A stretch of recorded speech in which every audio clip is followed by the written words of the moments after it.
안녕하세요. 저는 오늘 AWS 계정 안전하게 지키는 방법과 침해 사고 발생 시 대응 가이드를 발표할 이진혁 솔루션즈 아키텍트입니다. 오늘 아젠다는 굉장히 쉽습니다. AWS 이제 보안 사고 패턴에 대해서 제가 조금 말씀을 드릴 거고요. AWS 공동 책임 모델, 이건 이제 보안 세션을 할 때 아마 매번 들으실 거예요. 그래서 공동 책임 모델에 대해서 간단하게 설명을 드릴 거고, 그리고 이제 기본 보안 설정, 그다음에 이제 보안 사고 발생했을 때 어떻게 대처해야 되는지, 그리고 이제 추가로 도움이 될 만한 자료들을 전달드리도록 하겠습니다. 혹시 이 중에 다이어트를 해보신 적이 있는 분 계신가요? 네. 혹시 나는 한 번도 다이어트를 해본 적이 없다 하시는 분 계세요? 한 번도 없으세요? 네, 부럽습니다. 네, 그 다이어트를 성공할 수 있는 방법이 뭐가 있죠? 네, 적게 먹기, 그리고 많이 움직이기. 아주 쉽습니다. 네, 근데 왜 다들 다이어트 실패할까요? 네, 사실 저희가 모두가 정답은 다 알고 있는데 그걸 지키기가 조금 어려운 것 같아요. 사실 요 AWS 계정 보안도 마찬가지 이야기인 것 같습니다. 굉장히 쉬워요. 뭐 루트 MFA 쓰지 마라, 루트 어카운트 쓰지 마라, 어카운트에는 MFA를 설정을 해라. 뭐 이런 굉장히 간단한 이야기들인데 실제로 제가 고객들을 만나보면은 아직도 그렇게 쓰고 계신 고객들이 많고 그것들을 쉽게 바꾸지 못하는 고객들이 좀 많습니다. 그리고 이제 그렇게 해서 보안 사고가 터졌을 때 어떻게 대응해야 되는지 몰라서 저한테 연락이 와요. 근데 보안 사고가 터진 다음에 저한테 연락 오면 제가 해드릴 수 있는 게 별로 없거든요. 네, 그래서 이제 오늘은 그거에 대해서 조금 알아보고 보안 사고가 이런 식으로 일어나는구나, 그리고 나는 어떻게 대응하겠구나, 이런 것들을 조금 가볍게 알고 가셨으면 좋겠습니다. 네, 먼저 AWS 보안 사고 패턴에 대해서 말씀을 드리겠습니다. 사실 보안 사고 패턴은 굉장히 다양하죠. 네, 엄청나게 다양하게 많은 다양한 보안 사고들이 있는데 오늘은 AWS 계정 보안 사고에 대해서만 포커싱 해가지고 말씀을 드리도록 하겠습니다. 네, 보안 사고 패턴, 어떻게 보안 사고가 일어날까? 그리고 AWS 보안 사고가 일어나면은 도대체 어떤 식으로 진행이 될지 아마 좀 많이 궁금해하실 것 같은데요. 이 두 가지만 좀 중점적으로 보시면 좋을 것 같아요. 네, AWS 계정 보안 사고는 일단 가장 많이 일어나는 사고는 액세스 키랑 시크릿 액세스 키 유출입니다. 되게 간단한 액세스 키랑 시크릿 액세스 키 유출이 엄청나게 많이 일어나요. 어떤 식으로 일어나냐면은 이제 GitHub랑 SNS를 통해서 유출되는 경우가 많습니다. 특히나 이제 개발자분들이 뭐 자유롭게 코드 같은 것도 해가지고 테스트를 하시다가 거기에 이제 나도 모르게 액세스 키랑 시크릿 키를 코드에 박아놓고 커밋하는 경우도 있고요. 그리고 뭐 이제 학생분들 같은 경우에는 이제 공부를 하신다고 이렇게 막 쓰시다가 이렇게 그 블로그나 이런 데 올리시는 분들도 있습니다. 그렇게 해서 통한 유출은 사실 비교적은 좀 빨리 탐지가 되는 편이에요. 저희도 이제 이 계정 액세스 키 유출 사고가 이제 크게 피해를 줄 수 있다는 것을 알기 때문에 GitHub에 올라가거나 그런 것들은 저희가 이제 주기적으로 스캔을 최대한 하고는 있는데 이제 다 찾아내지 못하는 경우 일단 보안 사고로 이어지는 경우가 많거든요. 그리고 만약에 스캔을 하면은 이제 티켓이 열리면서 아마 메일을 하나 받으시게 될 거예요. 그럼 거기에 있는 대로 조치를 하시면 되는데 이렇게 해서 어쨌든 유출이 일어나는 경우가 많습니다. 그리고 두 번째로는 IoT나 앱을 통해서 유출되는 경우가 많아요. 저희가 뭐 AWS 상에서 이제 어떤 AWS 서비스를 호출할 때는 뭐 그 EC2라는 서버에다가 그 롤 같은 것들을 설정해가지고 쓰라는 이야기를 많이 들어서 아마 그렇게 많이 잘 쓰고 계실 거예요. 근데 뭐 IoT 디바이스에서 AWS 서비스를 호출해야 된다던가 아니면은 뭐 앱에서 AWS 서비스를 바로 호출해야 된다던가 이런 경우에는 어떻게 해야 될지 좀 감을 못 잡으시는 분들이 많거든요. 그럼 디바이스에도 IAM 롤을 사용해야 될까라고 생각을 하면은 IAM 롤을 이제 어슈먼 할 때도 액세스 키가 필요해요. 그렇죠? 네, 그렇기 때문에 액세스 키를 넣어야 되나 하고 넣으시는 분들이 많습니다. 근데 그렇게 해서 디바이스를 통해서 유출이 되게 되면은 디바이스나 뭐 앱 같은 경우는 사실 고객한테 이미 넘어가 있는 상태잖아요. 그래서 해커나 이런 분들이 코드를 뜯어보면 얼마든지 볼 수가 있습니다. 그럼 바로 유출이 되는 거거든요. 그래서 이렇게 IoT 디바이스라던가 앱을 통해서 사용할 때는 저희가 최대한 뭐 인증서라던가 이런 걸 통해서 그 AWS 서비스를 호출하도록 많이 말씀을 드립니다. 그게 이제 IoT 서비스에 그런 기능이 있고요. 그 다음에 이제 저희 코그니토 서비스에도 이런 기능이 있어서 그런 부분들을 조금 알아보시면 좋을 것 같아요. 그리고 이제 세 번째 사례가 안전하지 않은 서버나 이제 데스크탑 설정을 통한 유출입니다.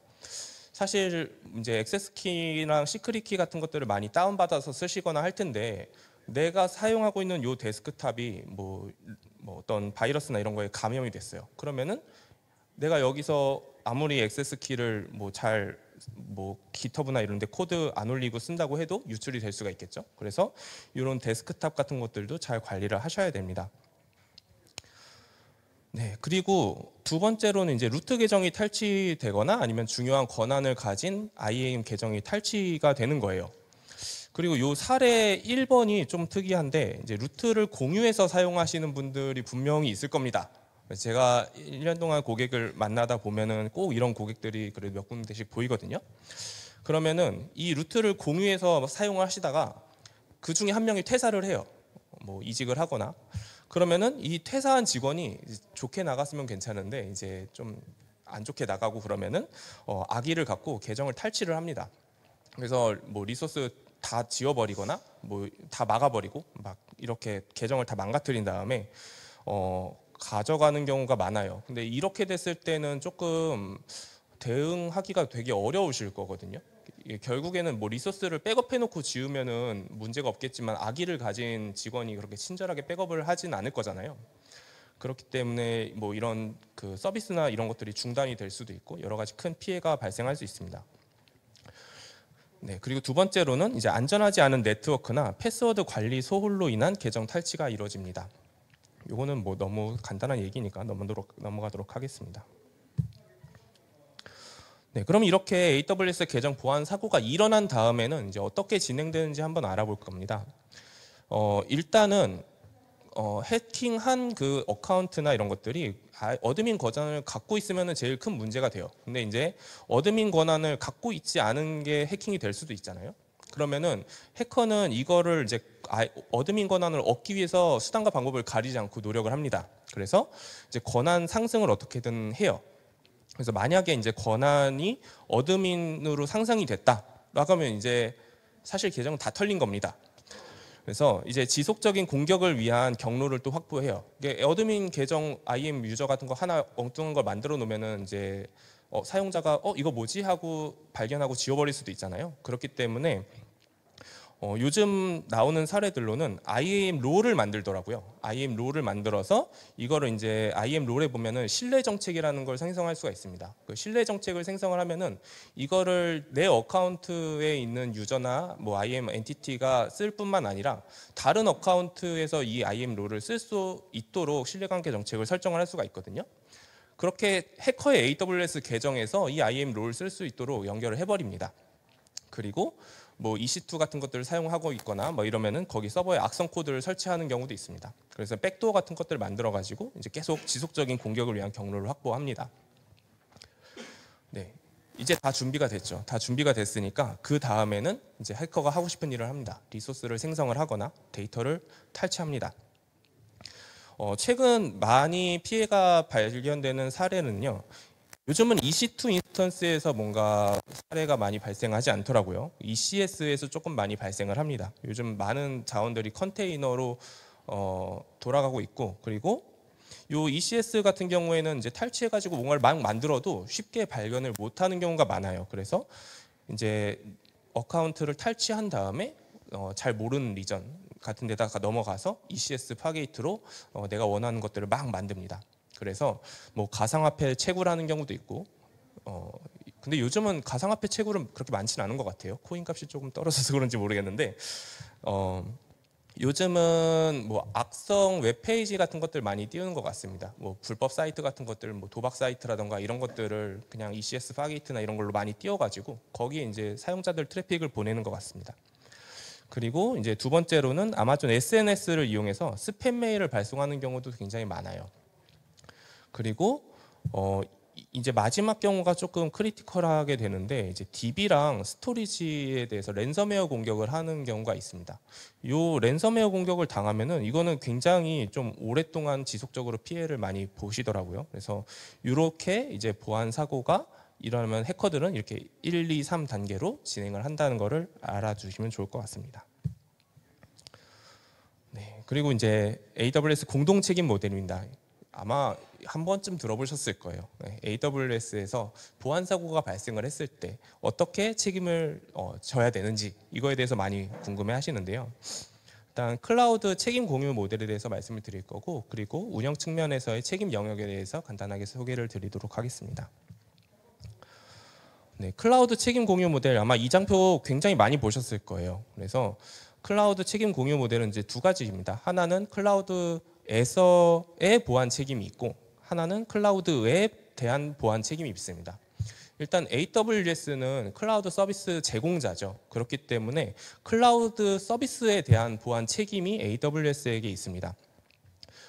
여기에 대해서는 조금 자세하게 설명을 드리면은 하드웨어라던가 AWS 글로벌 인프라던가 아니면은 뭐 OS 같은 경우에 이제 OS 소프트웨어라던가 이런 것들에 대해서는 클라우드의 보안 책임이 AWS한테 있고요. 그 다음에 이제 클라우드에서의 보안 책임, 이 위에 올라가는 어떤 서비스, 그리고 데이터, 그리고 뭐 네트워크나 방화벽 설정 같은 것들, 이런 부분들은 고객에게 책임이 있습니다. 저희가 이거를 이렇게 나눠 놓은 이유가 이제 이걸 말씀드리면 고객들이 이런 질문을 많이 하세요. 이거 AWS가 책임 안 지기 위해서 이렇게 나눠 놓은 거 아니야? 저는 아니라고 말씀을 드려야 되고, 네. 이게 저희가 이렇게 나눌 수밖에 없는 게 이제 저희가 고객 데이터나 고객 설정에 직접적인 접근을 할 수가 없잖아요. 왜냐면은 그랬을 때 만약에 뭐 데이터 그 고객 여러분들도 저희 AWS 클라우드를 이제 믿고 쓰기 어려울 테니까 저희는 이제 고객 데이터라던가 이런 부분에 대해서 직접 접근이 불가능합니다. 그렇기 때문에 이 부분에 대해서는 고객분께서 좀 책임을 져주셔야 되고, 대신에 인프라 쪽 영역에서는 저희가 이제 책임을 지겠다고 말씀을 드립니다. 근데 이게 이제 나누기가 참 애매한 경우가 있어요. 왜냐하면 AWS 같은 경우는 굉장히 많은 서비스가 있죠. 그 인프라만 제공하는 경우도 있고, 플랫폼을 제공하는 경우도 있고, 그다음에 아예 이제 다 완전 관리형으로 제공하는 경우도 있습니다. 뭐 다양하게 써보셨겠지만은 이제 인프라만 제공하는 경우에 뭐 예를 들어서 EC2 같은 것들이 있겠죠. 그러면은 저희가 이제 서버 인프라만 제공을 하고 고객이 이제 거기에다가 뭔가 필요한 거 설치도 하시고 쓰시잖아요. 근데 이제 점점 뭐 완전 관리형을 쓰시는 스타트업 고객들도 많을 거예요. 특히 이제 스타트업 같은 경우에는 인프라 관리나 이런 것들에 대해서 조금 운영하기가 힘들고, 그다음에 리소스가 부족한 경우가 많기 때문에 완전 관리형 서비스를 많이 선호하시거든요. 그러면은 뭐 AWS 파게이트라던가, 파게이트는 이제 저희 컨테이너 서비스들 뭐 ECS라던가 EKS에서 이제 그 호스팅되는 서버의 리소스를 뭐 자율적으로 관리하는 저희 완전 관리형 서비스죠. 이런 파게이트라던가 아니면은 이제 서버리스 서비스, AWS 람다 같은 서비스 같은 경우에는 고객이 직접 이런 어떤 뭐 인프라라던가 OS 설정이라던가 이런 부분에 접근하기가 어렵습니다. 그러면 저희 AWS가 책임져야 되는 부분이 많겠죠. 네, 그렇게 해서 이제 이 서비스별로 이제 책임 영역이 조금 다르다는 거 이해해 주시면 좋을 것 같습니다. 네, 그리고 이제 기본 보안 설정입니다. 사실 쉬워요. 네. 루트 계정을 일단 쓰지 마셔야 됩니다. 저희 그냥 쓰지 말라고 말씀을 드리거든요. 이 루트 계정이 뭐냐면은 AWS 계정을 생성을 하게 되면은 처음에 아마 이메일 주소 넣고 계정을 생성하셨을 거예요. 근데 로그인을 이제 이메일 주소를 놓고 로그인하는 그게 이제 루트 계정입니다.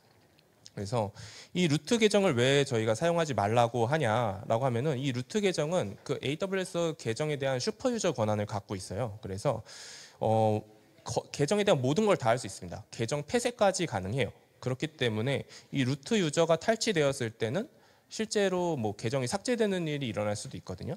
그렇기 때문에 이 루트 유저는 사용하지 말라고 말씀을 드리는 거고, 그럼 이 루트 유저는 도대체 왜 있느냐? 이제 계정을 생성을 하고 그 다음 바로 할 일이 루트 유저의 이 다음 페이지에서 설명할 거지만 MFA라는 걸 설정하신 다음에요. 그 다음에 IAM 유저를 하나 만듭니다. IAM 유저 어드민 권한을 가진 IAM 유저를 하나 만들고 이제 루트 계정은 잊어버리시면 됩니다. 네. 저희 그렇게 말씀을 드리고 있어요. 그래서 이 AWS 루트 계정의 경우 꼭 필요한 고유 기능 거의 없어요. 그렇기 때문에 그냥 사용하지 않으면 됩니다. 그래서 일단 루트 계정으로 처음에 로그인을 하게 되면은 이제 MFA를 설정을 해야 되는데 이 MFA 설정하는 방법 간단합니다. 이렇게 이제 저희 콘솔 들어가면은 이제 오른쪽 상단에 이제 어카운트 정보를 볼 수가 있죠. 거기서 시큐리티 크레덴셜을 클릭하신 다음에 어사인 MFA 디바이스를 클릭을 하시면 됩니다. 디바이스 그 MFA 옵션이 저희가 3개를 제공을 하고 있어요. 이제 2개는 하드웨어 기반의 MFA고 하나는 소프트웨어 기반의 MFA인데 일단 루트 유저 같은 경우에는 하드웨어 기반의 MFA를 사용하는 것을 좀 권장을 드리고 있습니다. 네, 그 하드웨어 기반의 MFA를 권장하는 이유는 일단 하드웨어 기반이 조금 더 안전하고요. 그리고 하드웨어 MFA 같은 경우에는 이제 MFA 설정을 해놓고 그거를 금고에다 보통 넣어놓으라고 말씀을 드려요. 그러니까 토큰 기반의 하드웨어 MFA를 이제 해서 MFA 설정을 해놓고 금고에다 넣어놓으면은 이제 내가 퇴사를 하더라도 이제 다음 사람이 와가지고 금고만 열어보면은 루트 어카운트에 접근을 할 수가 있잖아요. 그렇게 해서 사용하라고 많이 말씀을 드립니다. 이 하드웨어 기반의 MFA 이제 소프트웨어 기반의 죄송해요. 루트 어카운트에 소프트웨어 기반의 MFA를 설정을 하면은 뭐 구글 어센티케이터나 이런 것들로 설정을 할 텐데 그러면 이제 그 사람이 퇴사를 하게 되면은 그분한테 다시 전화를 해야 되거든요. 네. 그렇기 때문에 요거는 이제 가급적이면 하드웨어 기반의 MFA를 사용하는 거 권장을 드리고 대신에 하드웨어는 사야 되기 때문에 비용이 조금 들죠. 그래서 이제 우리는 좀 급하게 일단 MFA 먼저 걸고 쓰겠다라고 하시면은 어쩔 수 없이 이제 소프트웨어 기반의 MFA 앱 같은 것들을 사용하셔가지고 추가 비용 없이 뭐 MFA 설정을 하셔서 사용하시면 됩니다. 네, 이렇게 이제 QR 같은 것들을 생성해가지고 그냥 디바이스로 QR 찍으면은 이제 거기 나오거든요. 숫자가 이렇게 나오는데 이제 2개 입력을 하셔가지고 싱크해서 사용하시면 돼요. 그래서 여기 MFA에 대해서 더 많은 내용을 알고 싶다면은 저희 시큐리티 스페셜리스트 분이 저기 굉장히 자세하게 블로그를 작성해 놓은 게 있거든요. 그래서 저 블로그 내용을 참고하시면 됩니다. 네, 그리고 이제 루트 계정을 예전에 사용하셨던 경우에 이제 액세스 키를 사용하시는 경우도 있어요. 이 액세스 키를 사용하는 이유가 저희가 이제 콘솔 로그인 패스워드는 저희가 이제 콘솔에 접근을 해야 되지만 AWS 또 좋은 게 어떤 거냐면 이제 모든 리소스를 이제 그 프로그래밍 기반으로 만들 수가 있습니다. 근데 프로그래밍 기반으로 우리는 리소스 관리를 하겠다 하시는 분들은 이제 액세스 키 같은 것들 많이 생성을 하시는데 기존에 루트 계정 공유하셔서 쓰시는 분들은 요 액세스 키가 만들어져 있을 수도 있어요. 근데 이거는 어쨌든 보안 사고가 일어날 수 있는 가능성을 올리는 거기 때문에 요 루트 계정에 대한 액세스 키는 삭제를 해주시면 됩니다. 네. 그리고 이제 비용 알림을 추가로 저희는 걸라고 말씀을 드리고 있어요. 이게 저희가 뭔가 계정 관리나 이런 것들을 하더라도 이게 뭔가 계정이 실수로 뭐 해킹을 당할 수도 있고 아니면은 내가 실수로 리소스를 올려놓을 수도 있잖아요. 그랬을 때 이제 비용 알림 같은 것들이 걸려 있으면은 내가 청구 비용 예상이 이제 넘어갔을 때 내가 뭐 메일이나 이런 것들로 이제 알림을 받을 수가 있습니다. 이거 굉장히 좋아요. 저 개인 계정에도 이 비용 알림을 걸고 쓰고 있는데요. 제가 개인적으로 앱 만들고 쓸 때 딱 일정 수준의 비용만 나오거든요. 저는 다 서버리스로 쓰고 개인적인 용도로 쓰고 있기 때문에 한 달 요금이 1달러도 안 나오는 경우가 많은데 이게 만약에 많이 나온다고 하면 문제가 있는 거라서 저는 이 비용 알림을 항상 걸어 놓고 씁니다. 특히 스타트업한테 이게 굉장히 중요한 것 같아요. 이게 비용이 많이 나오는 거를 놓치게 되면은 이거를 실제로 어떻게 구제받아야 되는지에 대해서 조금 힘들어질 수가 있거든요. 그렇기 때문에 이 비용 과금은 뭐 돈이 드는 것도 아니니까 꼭 구성하셔가지고 사용하시면 좋겠습니다. 네, 그리고 그 다음으로 대체 연락처를 등록하시면 됩니다. 대체 연락처 등록하신 분 계신가요? 이거는 AWS 오래 쓰셔도 대체 연락처 잘 등록을 안 하시더라고요. 근데 이거 꼭 등록을 하셨으면 좋겠어요. 저희 AWS에서 뭐 계정 보안 사고가 나거나 아니면 뭐 갑자기 이상하게 뭐 비용이 많이 나오거나 막 이렇게 하면은 저희가 그 계정 소유주한테 전화를 하게 됩니다. 전화나 뭐 이메일이나 이런 걸로 알림을 보내게 되는데, 일단 기본적으로는 루트 어카운트를 생성할 때 만든 이메일로 연락이 가요. 근데 루트 어카운트 이메일을 뭐 지우시는 분들도 꽤 많더라고요. 이메일 그냥 지워버리고 쓰시는 분들도 많아가지고 그럴 때 연락을 못 받는 경우도 많고, 그리고 이제 루트 어카운트로 연락이 가는 거를 그냥 스팸 처리하시는 분들 많아가지고 그렇게 되면은 중요한 연락을 못 받을 수가 있습니다. 대체 연락처 같은 경우에는 이제 결제, 그다음에 운영, 그리고 이제 보안 연락처 요 세 개를 입력하게 되어 있는데, 이게 꼭 특정 사람일 필요는 없어요.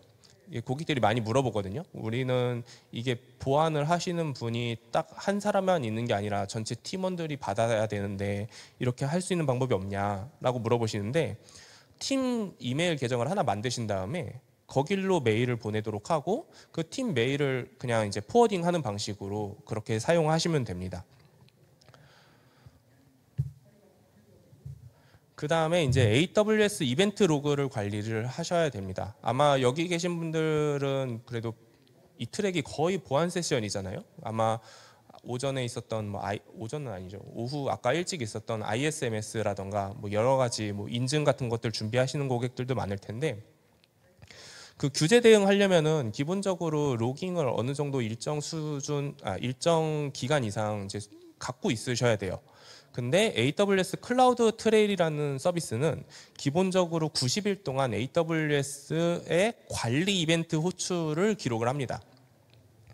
그래서 보안 이벤트를 더 이제 장기적으로 뭐 1년 이상이라던가 뭐 3년 이상이라던가 이렇게 관리하기 위해서는 추가로 클라우드 트레일에 한국어로는 추적이라고 되어 있고요. 영어는 트레일로 되어 있거든요. 그래서 헷갈리실 수가 있어요. 클라우드 트레일은 서비스 이름이고 트레일은 거기 있는 어떤 기능 이름이라고 보시면 돼요. 그래서 트레일을 생성을 하셔야 됩니다. 그래서 그 클라우드 트레일에서 요 추적을 눌러가지고 트레일을 생성을 하게 되면은 그 이벤트를 어디에다 쌓을 것인지 이런 것들을 설정하게 되어 있어요. 근데 기본적으로 뭐 새 S3 버킷이라던가 아니면 뭐 기존 S3 버킷이라던가 이쪽 S3 버킷을 선택을 하시면 되고요. 그리고 우리는 이제 관리 이벤트뿐만 아니라 뭐 조금 더 많은 이벤트를 로깅을 해야 된다. 예를 들어서 우리는 S3 버킷에 되게 중요한 데이터들이 있는데 그 되게 중요한 데이터들에 누가 접근하고 누가 뭔가 그 오브젝트에 대해서 변경을 가했는지 조금 알고 싶다라고 하면은 그거는 관리 이벤트에 남지가 않아요. 그렇기 때문에 그때는 이제 데이터 이벤트라던가 뭐 다른 추가로 더 로깅할 것들을 선택을 하셔가지고 로깅을 하시면 됩니다. 근데 요거 선택하실 때는 좀 주의를 하셔야 돼요. 이제 로깅 해야 되는 게 많아지면은 결국에는 데이터가 더 많이 쌓인다는 거고, 그러면은 그 로그를 보관하는 비용 같은 것들도 고려하셔야 하기 때문에 특별한 경우가 아니면은 그냥 관리 이벤트 정도만 관리를 하시고, 그다음에 뭐 데이터 같은 것들 중요 접근하면 안 되는 그런 것들 로깅을 남겨야 되는 S3 버킷 같은 경우에 데이터 이벤트까지 로깅을 하시면 좋을 것 같습니다. 네. 그리고 앞에서는 이제 루트 계정에 대한 MFA 설정을 말씀을 드렸는데요. IAM 계정도 중요합니다. 아까 루트 계정을 만들고 처음으로 했던 건 루트 계정에 MFA를 설정하는 거였고, 그 다음으로 하는 게 루트 계정으로 IAM 관리자 관리자 권한을 가진 IAM 계정을 생성하는 거였잖아요. 그러면은 이 IAM 유저도 거의 관리자급의 어떤 권한을 갖고 있겠죠. 그렇기 때문에 이 관리자 권한을 가진 IAM 유저 같은 경우도 MFA를 설정을 하셔야 됩니다. 저희가 맨날 이제 중요 IAM 계정이라고 말씀을 드리는데, 그럼 중요 IAM 계정이 뭔지를 많이 물어보세요. 제가 딱 정해서 말씀을 드리겠습니다. 그 리소스를 생성을 하거나 변경하거나 삭제할 수 있는 권한을 가진 IAM 유저, 혹은 IAM 엔티티, 여기서 IAM 엔티티는 IAM 유저라던가 IAM 롤 같은 것들을 생성하거나 변경하거나 삭제할 수 있는 유저는 다 중요 IAM 유저예요. 그런 경우엔 다 MFA를 설정을 하셔야 됩니다. MFA 설정하는 방법은 똑같아요. 여기서 IAM 유저에서 보안 자격증명 들어가서 MFA 디바이스 설정 누르면은 아까랑 똑같은 창이 나오거든요. 거기에 이제 똑같이 설정하시면 됩니다. 그리고 IAM 사용자 보안 쪽에서 이제 액세스 키랑 시크릿 키가 굉장히 많이 탈취된다고 아까 말씀을 드렸잖아요. 그래서 이 액세스 키랑 시크릿 액세스 키는 주기적으로 관리를 해주시는 게 좋아요. 근데 이게 IAM 사용자 하나당 액세스 키, 시크릿 키를 2개씩 만들 수가 있거든요. 근데 이제 저도 그렇지만 크레덴셜 하나 생성을 해놓고 잘 쓰다가 조금 다른 일을 하다가 한 2주 뒤에 오면은 기억이 안 나요. 그러면 다시 생성을 하고 막 이렇게 하면서 관리가 잘 안 되거든요. 그러면 이제 결국에는 언젠가는 안 쓰는 액세스 키나 시크릿 키 같은 것들이 계속 쌓일 거잖아요. 그것들을 IAM 유저 콘솔 들어가 가지고 이제 하나씩 눌러보면서 체크해도 되지만 그 IAM 메뉴에 보면은 액세스 어널라이저라는 게 있습니다. 그 액세스 어널라이저를 이용을 해가지고 그 미사용 액세스 분석기를 사용하시면 돼요. 그러면은 내가 안 사용하는 액세스 키라던가 IAM 유저라던가 이런 것들을 한 번에 싹 필터링 해가지고 알려줍니다. 요거를 사용하시면은 금방 관리를 하실 수가 있어요. 네, 그리고 이제 권한 관리들 많이 물어보시는데 이제 IAM 유저를 팀이 작을 때는 뭐 한두 개 만들어 놓고 다 뭐 어드민 권한 주거나 해서 쓰실 수도 있는데 이제 팀이 커지고 관리해야 되는 IAM 유저라던가 이런 것들이 늘어나게 되면은 이 권한 관리를 유저 단위로 하기가 굉장히 힘들어집니다. 유저 단위로 하게 되면은 내가 뭔가 이 팀에서 권한을 다 뺏고 싶어도 그 유저 하나하나 들어가서 다 이제 제외를 해야 되는데 저희가 이거를 다 바쁘니까 일을 하다 보면은 이제 팀원이 5명이 있어요. 팀원이 5명이 있고 그 5개의 IAM 유저가 있는데 처음에 2명을 해요. 2명에 대해서 IAM 그 권한 관리를 다 해놓고 다른 일을 합니다. 다른 일을 하다가 나머지 3명을 조치하는 걸 까먹는 경우가 많아요. 그렇기 때문에 이런 권한 관리 같은 경우에는 저희가 사용자 그룹이라는 걸 만들어 놨으니까 그 사용자 그룹에다가 IAM 권한을 설정을 하시고 거기다 IAM 유저를 그 그룹에 포함시켜서 사용하시면 그 나중에 권한 같은 걸 관리를 할 때도 그 사용자 그룹에서 권한만 컨트롤 하시면 되거든요. 그렇게 해서 권한 관리를 하시는 게 좋습니다. 저희 스타트업 팀에서 이제 권한 관리 뭐 베스트 프랙티스라고 해가지고 뭐 이렇게 계속 이제 최소 권한 관리 지속적으로 해야 된다라는 말씀 많이 들었을 텐데 제가 AWS SA지만 솔직히 현실적으로 어려워요. 그렇기 때문에 처음에는 일단 기본적으로 그 AWS 매니지드 정책 중에 그 직무 정책이라는 게 한 10개 정도가 있거든요. 그 직무 정책을 최대한 많이 사용하시는 게 좋습니다. 일단 아까 어드민 어드미니스트레이터 액세스 얘도 직무 정책이고 그다음에 많이들 안 쓰시는데 파워 유저 액세스라는 게 있어요. 이 파워 유저 액세스 사실 대부분의 그 개발자분들이 이제 AWS 상에서 뭔가 작업하는데 문제가 없을 수준의 어떤 권한이 있거든요. 그래서 이걸 먼저 설정을 하신 다음에 그 다음에 이제 더 권한이 좀 추가로 필요하다라고 하면 그 권한들만 그냥 추가로 더 넣어서 쓰시는 게 조금 더 관리하시기가 편합니다. 네, 제가 이렇게 여러 가지 말씀을 드렸는데 그럼 이거를 하나하나 설정을 하려면 사실 또 시간이 오래 걸리고 하잖아요. 가장 쉬운 방법은 아마존 가드듀티 사용하시면 됩니다. 아마존 가드듀티 사용 그냥 그 콘솔에서 아마존 가드듀티 들어가셔가지고 이네이블 버튼 한 번만 누르시면은 그 기본적인 그 AWS의 보안 로그 데이터 같은 것들을 탐지해서 이제 뭐 루트 액세스가 감지가 됐다던가 그러면 이제 알아서 여기 가드듀티 얼러트가 뜨거든요. 이제 그거를 뭐 이메일이나 이런 것들로 노티를 보낼 수 있는 것만 구성하셔서 가지고 사용하시면 되고 요거는 저희 AWS 샘플즈에 올라와 있습니다. 그렇기 때문에 요거 이제 GitHub 레포지토리 확인하셔가지고 뭐 슬랙으로 알람 보내는 거나 이런 것들 구성하시면 될 것 같아요. 네, 그리고 이제 보안 사고 발생 시 대처 방법을 말씀을 드릴 겁니다. 아까 제가 처음에 말씀드렸던 것 중에 보안 사고가 이미 발생을 하면은 저희 AWS SA는 고객에게 드릴 수 있는 도움이 많이 없어요. 저희는 보안 사고가 발생하기 전까지를 많이 지원을 드리는 거고 보안 사고가 발생을 하게 되면 사실상 서포트의 도움을 요청을 하셔야 됩니다. 그래서 일단 서포트의 케이스를 여세요. 근데 AWS 서포트 플랜이 이제 베이직 플랜이 있고, 그 다음에 디벨로퍼, 엔터프라이즈, 비즈니스 이렇게 있는데, 거꾸로 말했네. 비즈니스 엔터프라이즈 이렇게 있는데, 이 디벨로퍼 비즈니스 엔터프라이즈는 유료 플랜이거든요.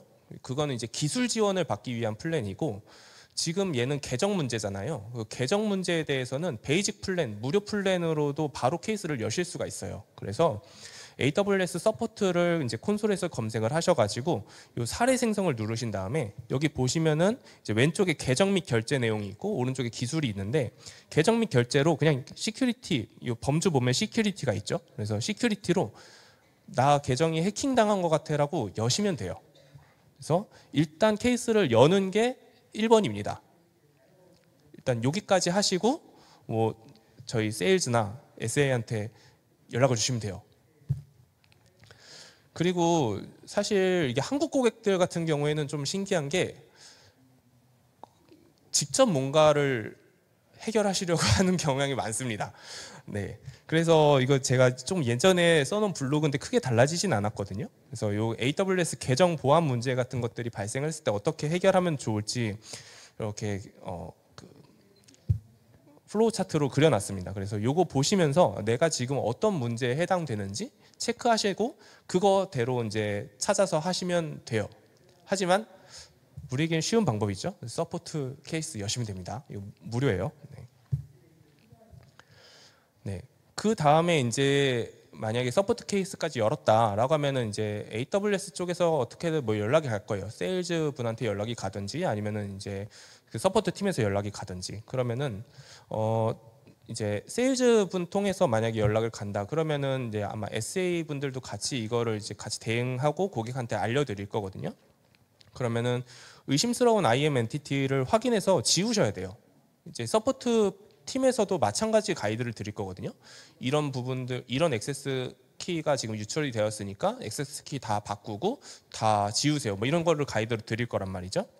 그럼 내가 이제 어떤 게 의심스러운지 체크를 해야 되는데, 요거는 IAM의 자격증명 보고서라는 걸 활용하시면은 일단 1차적으로 좀 편합니다. 이 자격증명 보고서는 4시간에 한 번씩 업데이트가 되고요. 내가 지금 몇 시죠? 3시 44분에 요거를 생성을 했다. 그러면은 이제 4시간 뒤까지는 또 동일한 결과가 나올 거예요. 근데 요거 보안 인증 보고서를 다운 받게 되면은 여기에 이제 IAM 사용자 목록하고 루트 사용자하고 생성 시각, 콘솔 접속 암호, MFA 설정, 액세스키 인증서 이런 것들의 현황이 한 번에 표로 딱 나옵니다. 그래서 그걸 보고 일단 1차적으로 체크를 하시면 되고요. 두 번째는 IAM 액세스 어널라이저의 외부 액세스 분석기를 통해서 외부 계정에서 접근하고 있는 건지 한번 확인을 하셔야 돼요. 아까 제가 처음에 말씀드렸던 것 중에 이제 IAM 롤 같은 것들을 만들어 가지고 해커 AWS 어카운트에서 그 AWS 롤로 어슘을 한 다음에 그거를 이용해 가지고 뭔가 또 공격을 한다고 했잖아요. 그렇기 때문에 외부 계정에서 접근하고 있는 건 굉장히 특이한 사례거든요. 회사에서 사용하고 있는 내부 로직이 아닌다면. 그렇기 때문에 이 외부 액세스 분석기를 통해서 외부 계정에서 접근하고 있는 것들을 먼저 확인을 하시면 됩니다. 근데 이제 기업이 조금 크고 IAM 롤 같은 것들 많이 만드셨으면은 이제 이것들 좀 정상적으로 쓰는 건데 필터링 되는 경우도 많을 거예요. 이 외부 액세스 분석기 보면은 저희 이제 AWS 서비스를 보면 AWS 서비스에서 그 고객 어카운트에 뭔가 하기 위해서 AWS 서비스가 접근하는 경우도 있거든요. 그 경우에도 외부 액세스로 잡혀요. 근데 그런 경우에 이제 내가 봤을 때 정상 접근이다라고 하면은 아카이브 하시면 됩니다. 내가 이제 로그 쭉 뜰 텐데 얘는 AWS 서비스에서 우리 서비스 정상적으로 하는 거를 지원하기 위한 서비스네라고 하면은 아카이브 하면 더 이상 그 결과에 표시가 되지 않거든요. 그렇게 해서 이제 다 지우신 다음에 진짜 이상한 것만 찾으시면 돼요. 그리고 이제 그 다음으로 하셔야 되는 게 AWS 클라우드 트레일 로그를 확인하시는 겁니다. 일단 제일 의심스러운 건 뭐예요? 루트 어카운트로 접근을 하는 거죠. 그래서 사용자 이름으로 루트를 한번 검색을 해보세요. 그래서 루트를 이용해서 IAM 유저라던가 액세스 키 혹은 IAM 롤 같은 것들을 만든 기록이 있는지 한번 확인을 하시고요. 있다면은 이제 거기 로그를 보시면 어떤 유저를 만들었는지 이런 것들 다 뜨거든요. 그런 것들 이제 다 지우시면 됩니다.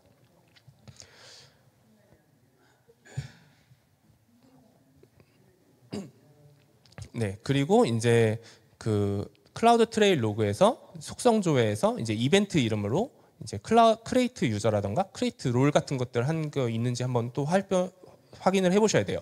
루트 어카운트만 만드는 건 아니죠. 어드민 유저가 해킹 당했으면 어드민 유저가 크리에이트 유저를 했을 수도 있고 크리에이트 롤을 했을 수도 있는데 이런 기록이 있는지 클라우드 트레일 로그에서 한번 다 확인을 하시고 마찬가지로 의심스러운 것들은 다 체크를 하셔가지고 지우셔야 돼요. 네, 그리고 이것도 마찬가지로 크리에이트 액세스 키가 생성된 것들이 있는지 좀 체크를 해주시면 좋고요. 만약에 이제 서포트 케이스 열고 이거 작업을 진행하고 있는데 얘가 이제 정상적인지 아닌지 잘 모르겠다라고 하면은 서포트 케이스 올리셨잖아요. 거기 물어보세요. 그러면은 그분들이 최대한 답변을 해주실 거예요. 네. 그리고는 계속 반복하는 거예요. 이렇게 하나 찾고 앞에 단계에서 찾은 사용자 정보 다시 넣어가지고 또 찾고 이것들을 계속 반복하면서 이제 의심스러운 IAM 엔티티를 다 확인하시면 됩니다. 요거는 같은 내용이니까 넘어갈게요. 네, 그리고 여기까지 했으면은 이제 피해 금액 지원을 확인을 하셔야 돼요. 이거 저희가 항상 가능한지는 말씀을 못 드리거든요. 이게 피해 금액 지원을 좀 많이 받고 싶으시면은 최대한 빨리 대응을 하셔야 돼요. 예를 들어서 뭐 보안 사고로 케이스가 열렸다. 그러면은 굉장히 액티브하게 이제 우리 잘 대응하고 있어를 좀 저희에게 많이 보여주셔야 돼요. 그리고 동일한 사례로 계속 반복해서 사고가 생기면은 저희도 이게 많은 지원을 해드리기가 좀 어렵거든요. 그래서 이 부분 확인을 하시면 좋을 것 같습니다. 네, 시간이 거의 다 됐는데 이제 마지막으로 도움이 되는 자료들 몇 가지만 좀 전달 드릴게요. 일단 요거는 이제 AWS 샘플즈에 올라와 있는 서비스 스크리너라는 코드입니다. 이거 이제 다운 받으시면은 무료로 사용하실 수가 있거든요. 그냥 자동으로 리소스 같은 것들 점검해가지고 내가 지금 위험한 부분들이 뭐가 있는지 체크를 해주는 거고요. 이게 이제 점점 굉장히 많이 이제 개발이 되고 있어가지고 항목들이 많이 늘어나 있는 상태인데 요거는 제가 작년쯤에 캡처한 거거든요. 그래서 지금은 더 많이 늘어나 있을 겁니다. 그리고 이제 요즘 제네AI가 핫해서 저도 하나 만들어 봤는데 클라우드 트레일 로그를 분석하시는 분들이 조금 어려워 하시더라고요. 그래서 이제 제네AI를 이용한 로그 분석 워크샵 아니고 샘플 코드를 제가 AWS 샘플즈에 올려놨고 좀 조기 보시면은 저 URL로 들어가시면 볼 수가 있거든요. 간단하게 활용하셔서 로그 분석에 활용하실 수도 있을 것 같습니다. 네, 저는 오늘 발표 여기까지고요. 네, 들어주셔서 감사합니다.